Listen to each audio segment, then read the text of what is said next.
We have some significant breaking news out of the NBA. According to Shams Charania, the Lakers are signing Austin Reaves to a 4-year, $185 million maximum contract to return to the franchise with a player option for the final season. That would be in 2029-2030. Reaves declined his $14.9 million player option for the new max deal. Austin Reaves just signed a 4-year, $185 million max contract to stay in Los Angeles. And that one signature might be the move that quietly ends the LeBron James era with the Lakers. Because once you do the math on what is left, the picture gets very clear very fast. The walls are closing in on the king. Tell me in the comments, do you think the Lakers paying Reaves this much was a smart long-term move? Or did they just hand the keys to the wrong guy and push LeBron toward the exit? Let's start with the actual deal, because the numbers are the whole story here. Austin Reaves and the Los Angeles Lakers agreed to a 4-year, $185 million max contract. That deal includes a player option for the final season in 2029 to 2030. What's up, Lakers fan? Austin Reaves here. I'm from Newark, Arkansas. I can't wait to represent the Lakers organization and just get to it. Let's go. Reaves is locked in as a long-term piece of this franchise. He is not a stopgap. He is not a placeholder. He is a player the Lakers decided was worth max money over the next several years. And that decision says everything about where the organization's priorities actually sit going forward. Now here's the interesting wrinkle in how the deal is structured. According to the reporting, the contract will not officially be signed until the Lakers conclude the rest of their offseason. That is a smart piece of business. It allows the Lakers to use their remaining cap space however they want, before they tie themselves up with Reaves' number. So even though Reaves signing at that high figure would theoretically handcuff the Lakers' offseason plans, they actually will not be fully affected by it until 2027. They built in flexibility for this summer specifically, so they could still make moves before the big money kicks in. Second round of the NBA draft, a former undrafted player signing a big deal. This is Austin Reaves, who was set to become an unrestricted free agent. He is going to rejoin the Lakers and stay in LA. A $185 million deal, according to ESPN. It's a max deal for the former undrafted free agent who declined a $15 million player option heading into next season. Coming off a career year, he averaged 23.3 points per game. That's the most by an undrafted player since Moses. Let's break down the cap space picture, because this is where LeBron's situation gets complicated. The Lakers currently have a cap hold of $20.9 million on the books for Reaves, which affects the salary cap math this season. Accounting for that hold, the Lakers have somewhere between $45 and $50 million in space for the upcoming offseason, according to ESPN's Bobby Marks. On top of that, they have a $9.4 million room exception they can use to sign one player. And if DeAndre Ayton and Marcus Smart reject their options, that could open up another $13 million. So the Lakers do have real money to work with this summer. All right, so how does it affect their ability to be able to retain LeBron James and other key free agents? Yes, this is really the reason why NBA teams have Ivy League guys running their strategy departments, because of what I'm about to explain to you. Austin Reaves will hit the Lakers' books at $21 million, even though he's going to make over 40. Every dollar they pay LeBron James will affect the amount of cap space they have, whereas the amount of money over $21 million will not affect it in the Austin Reaves contract. I know it's complicated. So the Lakers still have $50 million in cap space to use on free agents. They can still go out into the marketplace in a week and try to steal away, guys that are on other teams. But whatever they negotiate with LeBron James, whether it's now or later, would eat into that space. So the Lakers obviously still have to be careful and still have to really do some homework and see what they can do with other free agents really before doing something with LeBron James. But here is the problem, and it is a big one for LeBron specifically. The Lakers have multiple free agents hitting the market at the same time. Luke Kennard, LeBron James, Rui Hachimura, and Jackson Hayes are all notable names who could walk, and every single one of them is going to demand real money. Add in the possibility of Marcus Smart entering the mix and deserving a raise, And you have a situation where there are far more mouths to feed than there is money to feed them. The cap space sounds like a lot until you start counting how many players are competing for it. Suddenly, $45 to $50 million does not stretch nearly as far as it looks.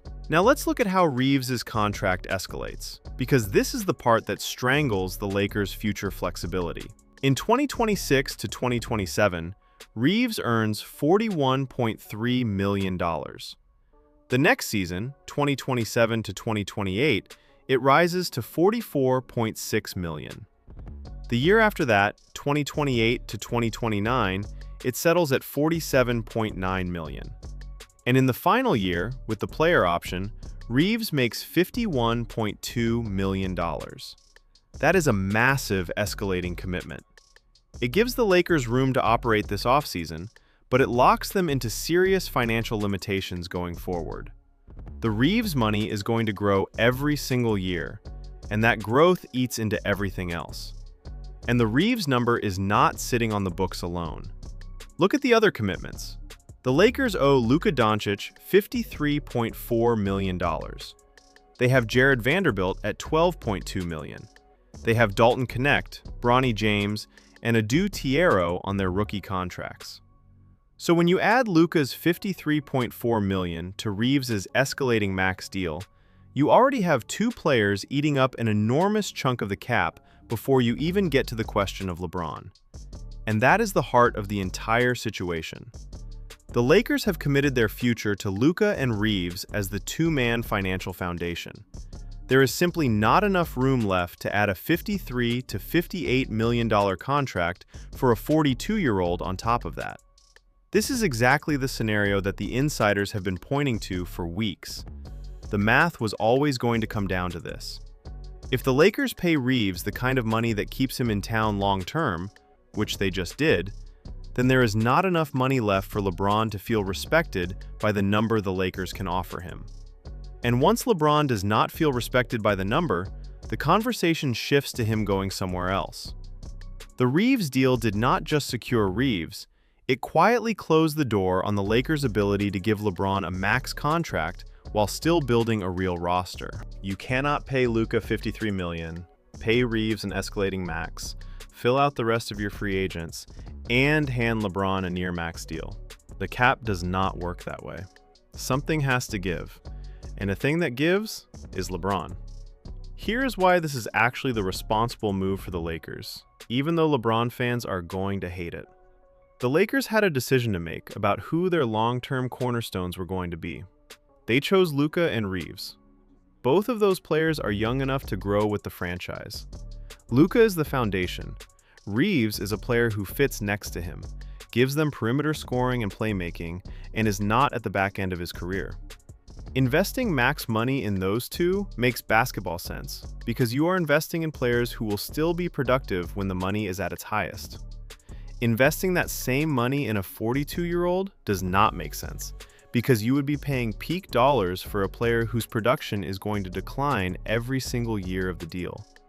The Reaves contract also gives the Lakers something valuable that a LeBron contract would not: trade flexibility down the line. A well-paid Reaves is a tradable asset. If the fit does not work out, or if a better opportunity comes along, the Lakers can move that contract for another piece because Reaves is young and productive and other teams will want him. A 42-year-old LeBron on a $53 million deal is the opposite. Nobody is taking that contract off your hands. You would be stuck with it. So even from a pure asset management standpoint, locking up Reaves long-term is the smarter play than committing big money to LeBron. Now let's talk about LeBron's leverage, because the Reaves signing fundamentally weakened it. LeBron's whole negotiating position relied on the idea that he was essential to the Lakers and they would do whatever it took to keep him happy. But once the Lakers paid Reaves and committed to the Luka Reaves core, they sent a clear message. The future of this franchise is being built around those two, not around a 42-year-old LeBron. That changes the entire dynamic. LeBron is no longer the centerpiece the franchise is bending over backward to accommodate. He is now a free agent who has to decide whether he wants to come back on a number that fits what is left of the cap, or whether he wants to chase a bigger payday somewhere else. And here is where the reality of LeBron's market matters. The teams that would actually want LeBron at 42 are not offering him a max contract. The contenders are not going to give a player at the very end of his career that kind of money. So LeBron is left with a choice.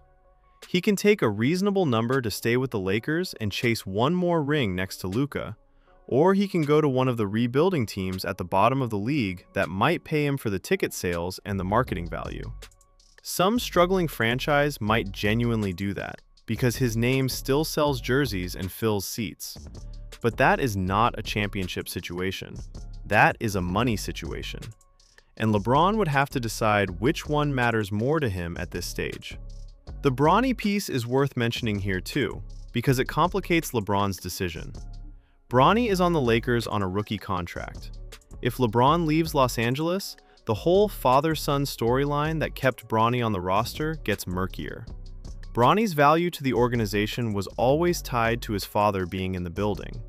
So LeBron's free agency decision is not just about LeBron.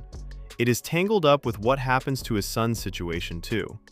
That is the kind of consideration that might keep LeBron in LA on a smaller number, even if his ego would prefer a bigger one somewhere else. The family dynamic could end up being the thing that overrides the contract grievance. Let's go back to the broader point that has been true this whole offseason. Byron Scott and other former Lakers have been saying for weeks that the franchise should not give LeBron anything close to a max contract. And the Reaves signing is essentially the Lakers acting on that exact logic without having to say it out loud. By paying Reaves and committing to the young core, they made a decision about their priorities that automatically rules out a LeBron max deal. They did not have to publicly declare that LeBron is not worth max money. They just structured their cap in a way that makes it impossible. The Reaves deal is the quiet version of the message Byron Scott has been saying loudly. This is also the league-wide reality catching up to the Lakers. Look at where the NBA is right now. The Oklahoma City Thunder are young, deep, and dangerous. The San Antonio Spurs have Victor Wembanyama and a stacked young roster. Giannis just went to Miami to chase a title. The top of the league is getting younger, faster, and more athletic. And in that environment, the worst possible move the Lakers could make is to obliterate their cap space on a 40-something-year-old. Paying Reaves a long-term max keeps the Lakers pointed in the direction the league is moving, toward youth and sustainability, instead of doubling down on an aging star whose best years are well behind him. The Luka factor seals it. Luka Doncic is the future of this franchise, and he has made it clear what he wants around him. He wants an A-list center. He wants quality perimeter players on the wing. He wants the roster built to maximize his prime. And every dollar the Lakers spend chasing those pieces is a dollar they cannot spend on a max LeBron contract. The Reaves signing was partly about giving Luka a backcourt partner he is comfortable with for the long haul. Adding a max LeBron deal on top of Luka and Reaves would leave nothing to address the center position or the wing depth that Luka actually asked for. So the choice the Lakers made was, in effect, a choice to prioritize Luka's needs over LeBron's contract demands. And that is the correct choice for any franchise serious about its future. There were also reports that Luka's patience with the Lakers may have been running thin because they were not making moves. The Reaves signing addresses part of that. It shows Luka that the front office is committed to building a real, sustainable core around him, rather than just maintaining the status quo and waiting on LeBron. Keeping your franchise cornerstone happy and engaged is worth far more than keeping a 42-year-old comfortable with a max number. The Lakers made the move that protects the relationship that actually matters for the next decade. So where does all of this leave LeBron? It leaves him at a genuine crossroads, and for the first time in a long time, he is not the one holding all the cards. The Lakers have made their financial commitments. The Luka Reaves core is set. The cap space that remains has to be spread across multiple free agents and the roster needs that Luka requested. There is no clean path to a LeBron max contract that does not damage the team's ability to compete. So LeBron has to decide. take less to stay and chase a ring next to Luka, or leave to chase money or a different situation elsewhere? And the Reaves deal is the thing that forced that decision into the open. The walls have been closing in on the LeBron-Lakers relationship for a while now. The empty-handed max contract talk, the Byron Scott comments. The insider reports that there is not enough money to keep everyone happy. The Reaves signing is the moment all of that became concrete. It is the move that turned the theoretical squeeze into an actual one. And whether LeBron stays on a reduced deal or heads out the door, the era of the Lakers reshaping their entire operation to serve him is functionally over. They built around Luka and Reaves. They protected their future. And LeBron is now just one of several free agents the team has to figure out, not the center of the universe the franchise revolves around. That is what $185 million to Austin Reaves actually bought the Lakers. It bought them a young backcourt foundation. It bought them a tradable long-term asset. And it bought them a clean, math-based reason to finally stop bending the franchise around a 42-year-old. The Reaves deal was about Reaves, but the message it sent was about LeBron. Austin Reaves got his $185 million max, and the cap math did the rest. Between Reaves, Luka, and a pile of free agents, there is no clean room left for a LeBron max deal. The Lakers picked their young core and quietly closed the door. Like the video, subscribe to the channel, and drop your honest take in the comments below.